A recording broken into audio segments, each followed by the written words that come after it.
After we know how to analyze flow inside a single pipeline, the next stage is to analyze more complex pipelines. In this video, we'll talk about branch pipelines, parallel lines, and also some looped networks. You will encounter these kind of complex pipelines most of the time in real-life designs. In terms of theories involved in design of these complex pipelines, we are going to use the continuity equation and the energy equation.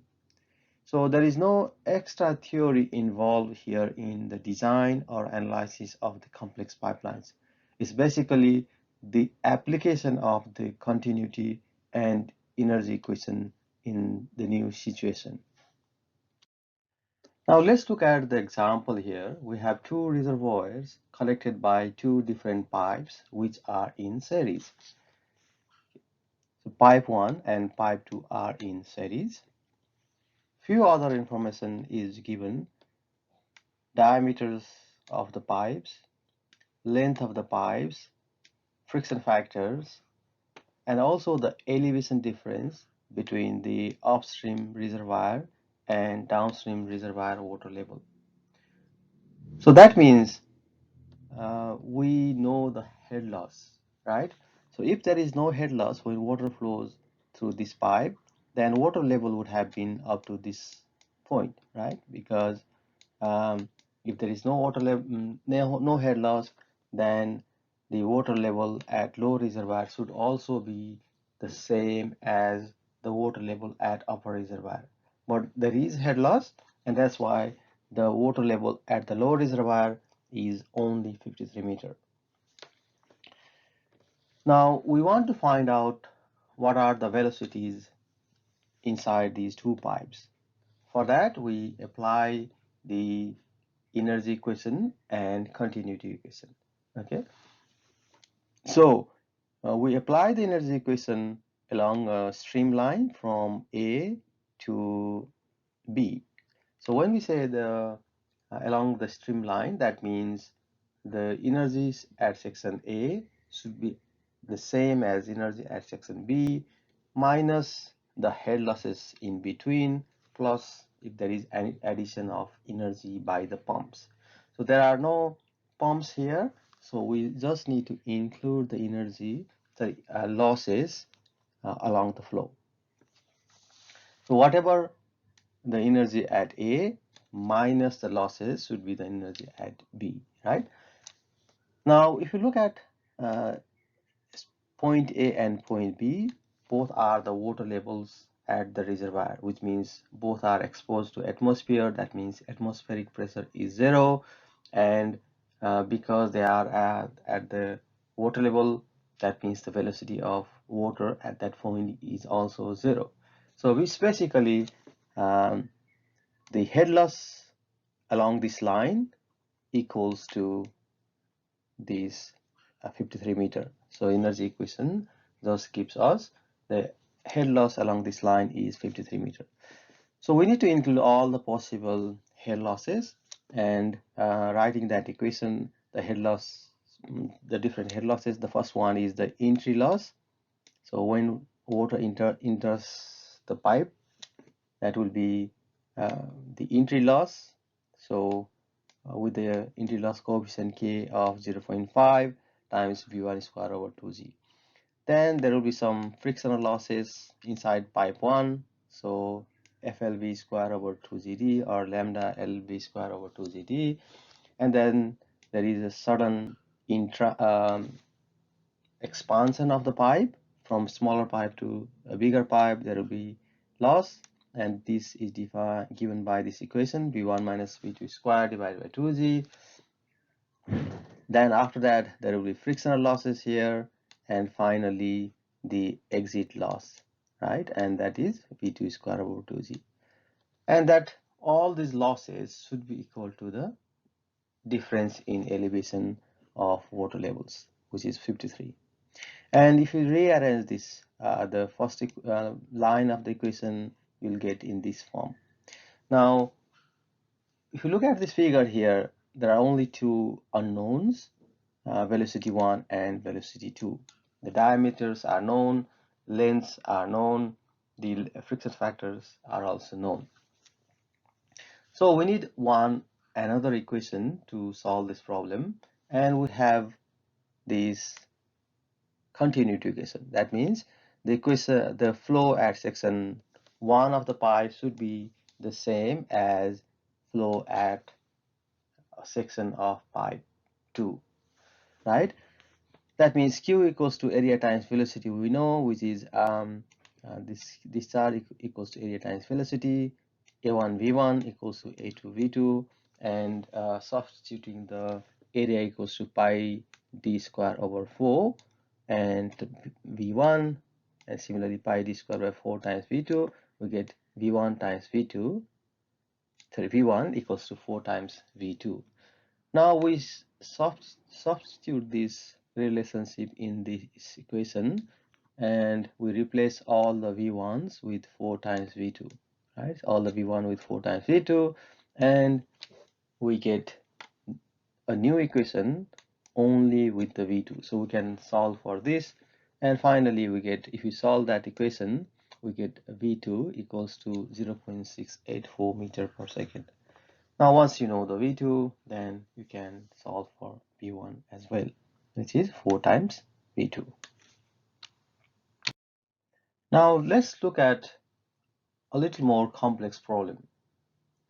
In this problem, we have 3 reservoirs connected by 3 different pipelines. Okay, so this is reservoir A, reservoir C, and reservoir D. And these reservoirs are connected by pipes 1, pipe 2, and pipe 3.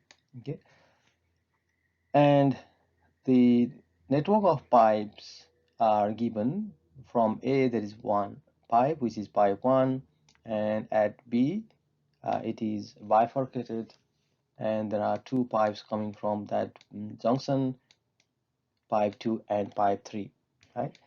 Now we want to know what are the velocities inside the pipe and what are the discharges at different pipes. Again, we are going to use the same concept, the energy equation and the continuity equations. Okay, so here you have the section A, sorry, point A, which is the water level at the reservoir A. Point B, sorry, point C is the water level at reservoir C, and point D is the water level at reservoir D. The elevation of these reservoirs are given, and we also know the length, diameter, and friction factor of these 3 different pipes. And we can see the lambda value are different, which means these are made from different pipe materials. Now, if we go to this energy equation, we know the energy equation is the summation of velocity, pressure, and elevation head, right? And the energy at any section 1 should be the same as energy at any section 2, which is downstream, provided we add the addition of energy and we subtract the losses, right?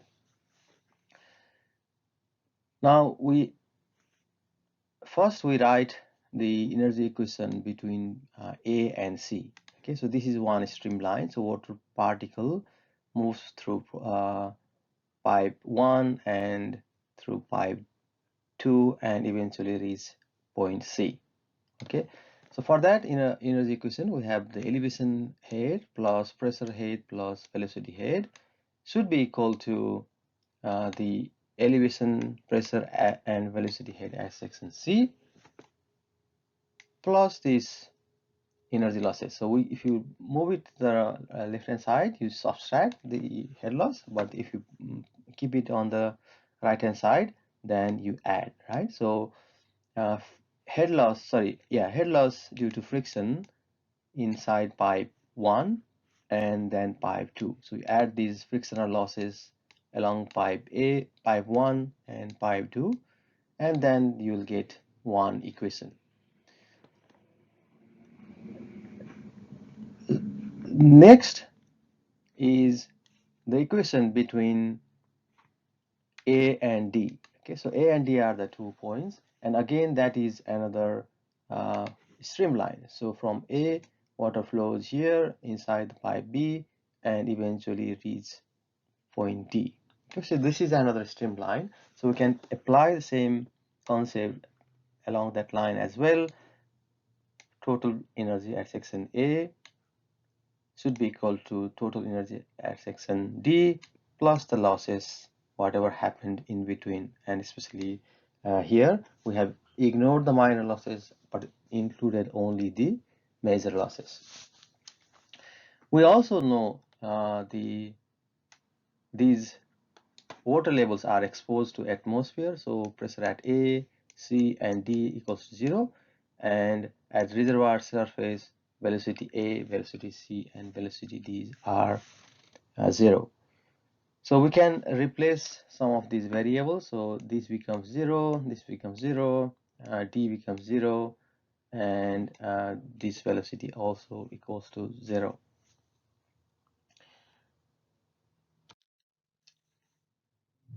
Now we substitute all the known values and make an equation. So first, from the first equation, we replace this ZA and ZC. So ZA minus ZC equals to 680 minus 640, which is 40, and the remaining part is these frictional losses, right?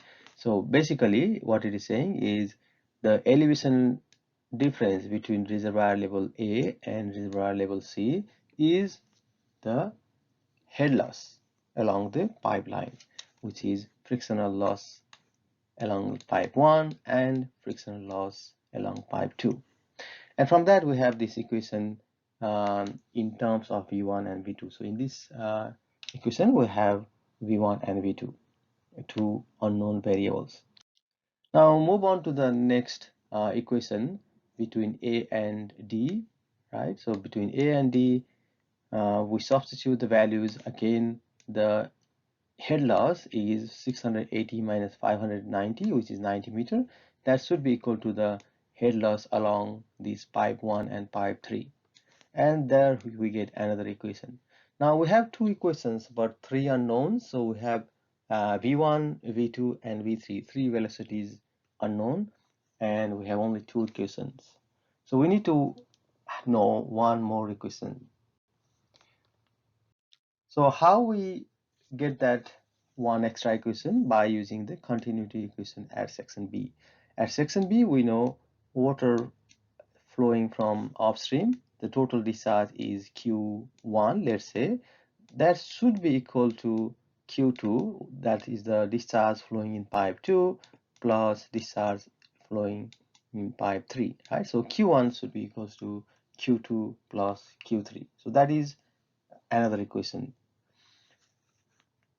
And this gives us the relationship of velocity 1, velocity 2, and velocity 3. So this means like we have three equations and three unknowns. So we can solve these three equations by different techniques, by using trial and error method, or use some simple calculator or Excel, whatever method you want to use, and that will give us the three velocities. So V1 is 4.368, V2 is 4.83, and V3 is 6.59 meter per second. So once we know all these velocities, now we can easily calculate the discharge, because discharge equals to area times velocity. Okay, so this is times. So discharge equals to area times velocity, and you just substitute Q1, you just calculate Q1, Q2, and Q3. Q1 equals to area 1 times V1, Q2 equals to uh,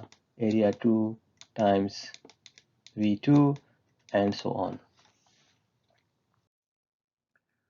In the previous example, we analyzed three pipes.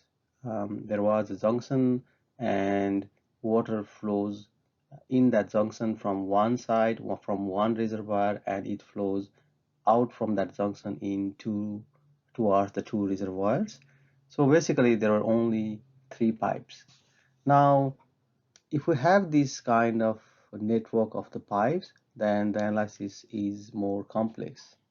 So the network of the pipes is interconnected pipes through which the flow to a given outlet may come from several circuits. So in the previous examples, whatever we did before, at those examples we had defined flow path. So we know what is the upstream point and how the flow is moving downstream. So which is the direction of flow we would know in advance. But in network of pipes, we wouldn't know how the water is flowing, which direction it is flowing. We wouldn't know in advance. For example, let's say point G. So water flowing from point A, it may take this path, right? It may take this path, or water may take the third path, which is this, right? So there are three possible options, and maybe water may flow from all different paths in different proportion, right? If you have like 1 meter cube per second of the flow, it is possible all the flow pass through pipe AG, or maybe it is divided between three pipes in different proportions. So we wouldn't know in advance. So to solve this kind of problem, we need to do some kind of trial and error. So we used some trial and error method to solve this problem, and one of the method is called Hardy-Cross method. So Hardy-Cross method is one approach, okay? And the basic point of the analysis are, the first one is the algebraic sum of head losses around each circuit must be zero. So that's the first assumption that needs to be valid. Algebraic sum of head loss around that area should be zero. So around that loop it should be zero. So the algebraic sum of if this is a loop, so A, B, Z, A. If this is a loop, then algebraic sum of the head loss from A to B, B to G, and G to A, the sum should be zero. So what does that mean? So in this loop ABG, assume A is the highest elevation, or it has the highest energy level, okay, and G is the lowest elevation. So water flows from A to G through AB and BG, or directly through AG, right? So if this is the highest elevation and this is the lowest elevation, so it may flow directly through AG, or it may flow in that direction. So, but however, the head loss of flow through ABG and AG both should be the same, right? So that means at this point, because water can have only one energy at one point or one section, right? So if water flows through this direction or through ABZ, the head loss should be same. That means head loss ABG equals to head loss AG, or head loss of ABG minus head loss of AG equals to zero. So that's the loop analysis. So we are talking about the algebraic sum. So why that algebraic sum is important? Because when if you calculate the head loss from A to G, this is the higher point and G is the lower point, right? So that's, if say from higher to lower, if that is positive head loss, then when we calculate head loss from G to A will be the negative, right? So because this is a negative direction, G is lower point, A is the higher point. So when we calculate from G to A, it has to be negative. And this head loss 1 minus head loss 2, that has to be 0. So the algebraic summation of the head loss in a loop has to be 0. So that's the first assumption. The second one is the flow into each junction must be equal to flow out from the junction. So if you are looking at junction A, the amount of water entering the system, let's say Q in, that should be equal to amount of water exiting from that node, from that point A. So water flows from A to this direction, second direction here, and third direction here, right? So all these three discharges going out from point A should be equal to whatever coming in that point A. Okay, so and that has to be valid not only at this one node but every single node here also. Whatever is coming here, going at that point and exiting from that point should be the same. Okay, so sum of the discharge entering that node C, should be equal to sum of the discharges going out from that node. Now the third one is the flow in each pipe must satisfy pipe friction law. Now let's talk about the Hardy-Cross method. Hardy-Cross method is an iterative method and it was developed before the advent of the computers. So it's to solve the networks with the manual calculations, the Hardy-Cross method was used.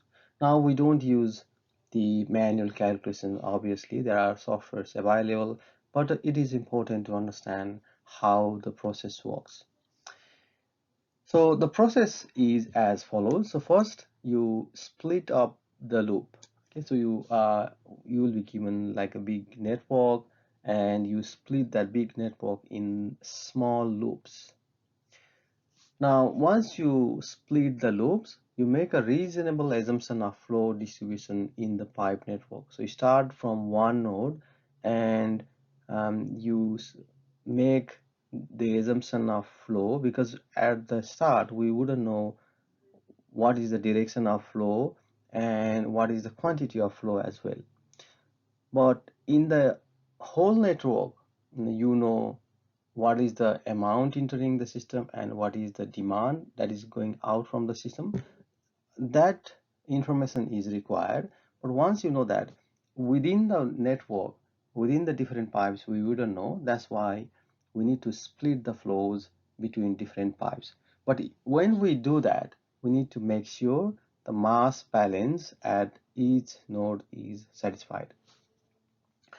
Now the third step is to calculate RQQ and 2RQ. Okay, so these are the two values you need to calculate. So what is R and what is the Q is the discharge. What is R? I'll just show in the next calculation, next slide. And for each loop, calculate the flow correction term. So once you know these two terms, RQQ and 2RQ, you have this correction term, first divided by second and the negative value, and that is the correction term. So you would be assuming some discharge, let's say 10 meter cube per second for one pipe, and then once you calculate, you have this correction term and you add that correction on this 10 and you get the corrected value, and then you repeat the steps again and again until you get this correction close to 0. Okay, so let's see the process in the next slide. So here we know the networks. Okay, so there are 1, 2, 3, 4 points, and these are called the nodes, and we know what is going in the whole system. So this is the network from 5 pipes. Okay, so pipe 1, pipe 2, pipe 3, pipe 4, and pipe 5. So there are 5 pipes, and in that network water is entering through one point, which is 100. Okay, so the quantity of water entering the system is 100. It can be any in meter cube per second, liter per minute, liter per second, meter cube per second, whatever unit, it doesn't matter. 100 is the quantity entering the system, and the amount of water exiting from the system also has to be the same. Okay, so that's the mass balance has to be balanced. And let's check the 20 is the water supplied from point 1, from point 2, 20 is water going out the system, and from 3, 30 is going out. So 100 entering the system, and 50 plus 20 plus 30, 100 exiting from the system, which means the mass balance is valid. Now for each pipe, the very first thing we need to do is calculate the value of R. And that R value is actually, it comes from the the head loss equation. We know head loss equals to FL V square over 2ZD, right? And F is constant, length of pipe. So if you look at pipe 1 2, length is constant because we know what is the length between the pipe 1 and 2. When you have established the network, then we definitely would know the length. We also would know the diameter of the pipe, but we wouldn't know the velocity of pipe because we don't know what is the discharge going in that pipe, right? So so instead of writing in terms of velocity, we write this in terms of area, discharge divided by area. Okay, so FL V square is Q square by A square, and divided by 2ZD. 2 is constant, Z is constant, and D is also constant. So basically this R value equals to FL divided by 2ZD A square.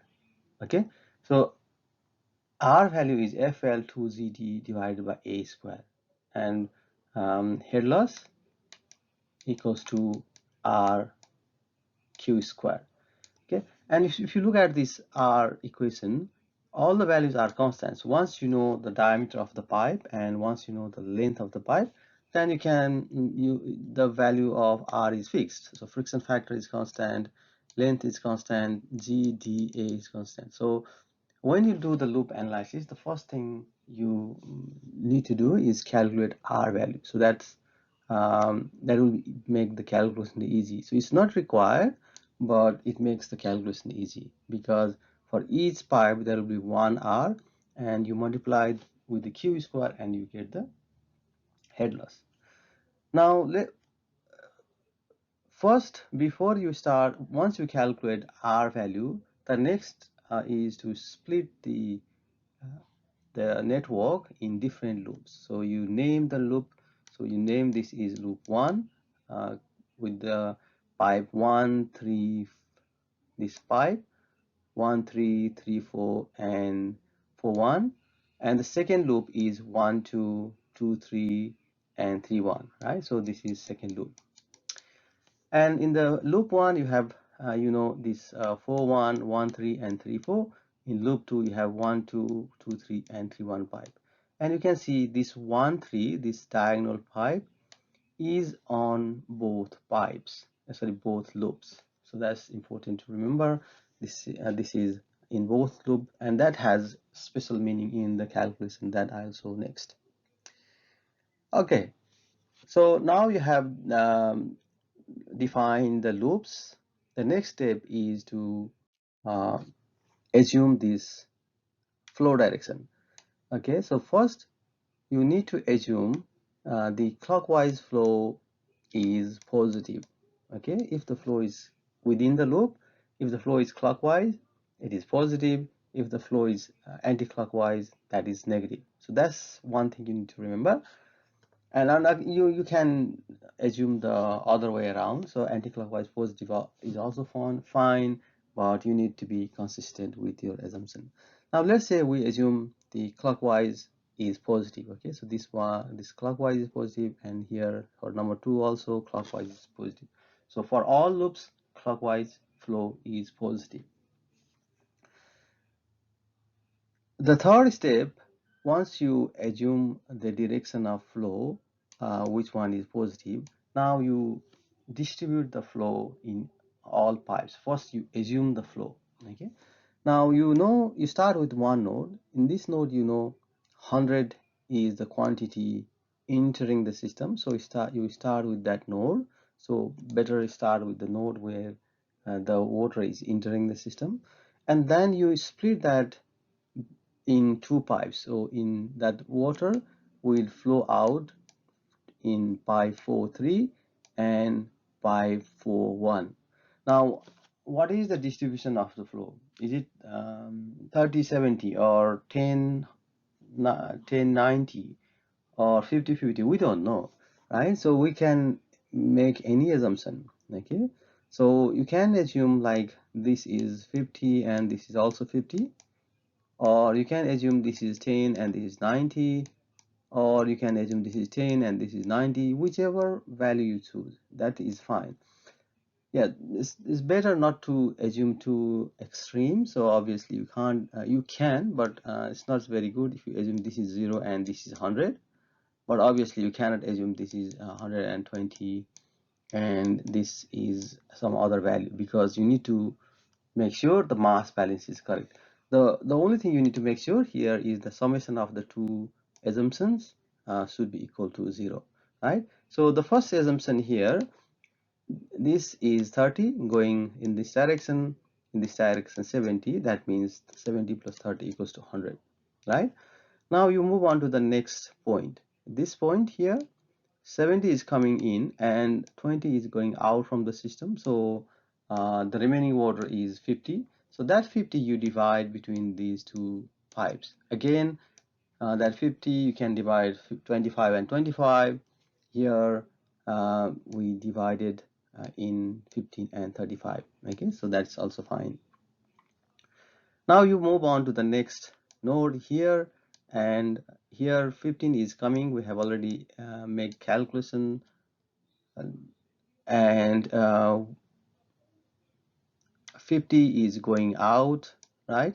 So coming is 15, going out is 50. That means uh, you need extra 50 to balance the mass at that node, which means this 35 should come from that direction, right? So for 35 and 15 coming from two directions and 50 is going out, which is also fine. Now at the very last node, you don't make any assumption, you just check if all the assumptions are correct. So from this one we have assumed this is 30, here we have assumed this is 35, and it is going out 35, and from the whole network 30 is going out. So is the mass entering that node is same as exiting the node? That's what you need to check. And you can see here 30 is going in, 35 is also going in, and 30 is going out, 35 is going out, which means yes, the mass balance is satisfied. So we have the first assumption. Okay, this is just an assumption. We definitely don't know. We even don't know if this is the uh, right direction of the flow. So flow may be, instead of from going from here to there, flow may come in that direction. We don't know at the beginning. We are just making some reasonable assumptions only. But anyway, we have all these discharges at different pipes. Now we see the trial. Okay, so we do the trial. We calculate this RQQ and 2RQ value for each pipe.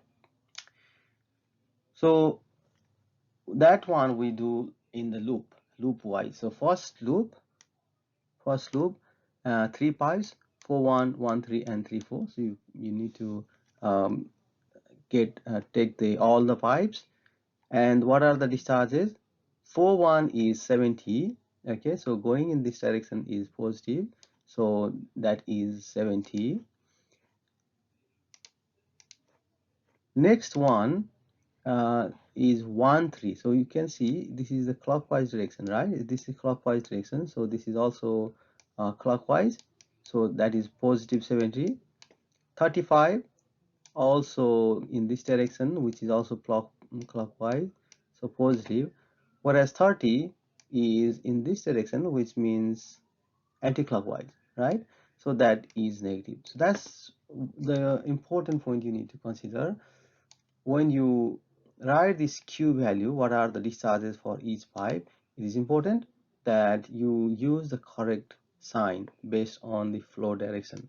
Okay, if it is clockwise, it has to be positive, and if it is anti-clockwise flow direction, then it has to be negative. So once you correctly assign the discharges, then you calculate R times Q times absolute Q.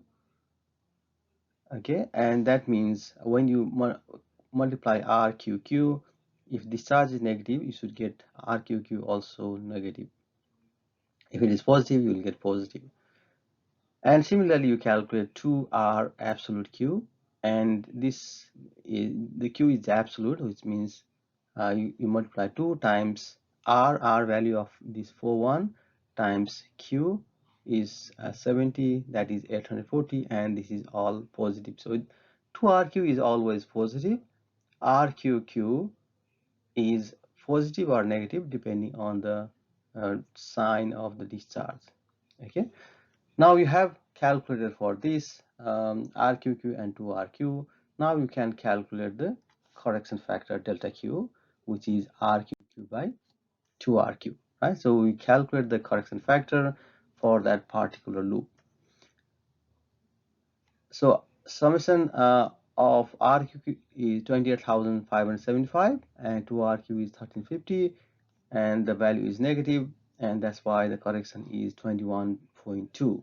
Now you add this 21.2 on all assumed discharges. So 70 minus 21.2, 48.8, 35 minus 21.2, 13.8, minus 30 minus 21.2 is minus 51.2.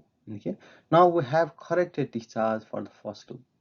Now just remember this 1,3 is the pipe that is in both loops. So now we move on to the next loop. Next loop 1, 2, 2, 3, and 3, 1. Now for this loop we have assumed discharge Q. In for 2, 3 we have assumed minus 35. For the 3, 1 or 1, 3 we have this discharge coming from the just recently calculated value from the previous loop. Okay, so when you move on to the next loop, you need to use the corrected discharge that you get from the previous loop, and that is minus 13.8.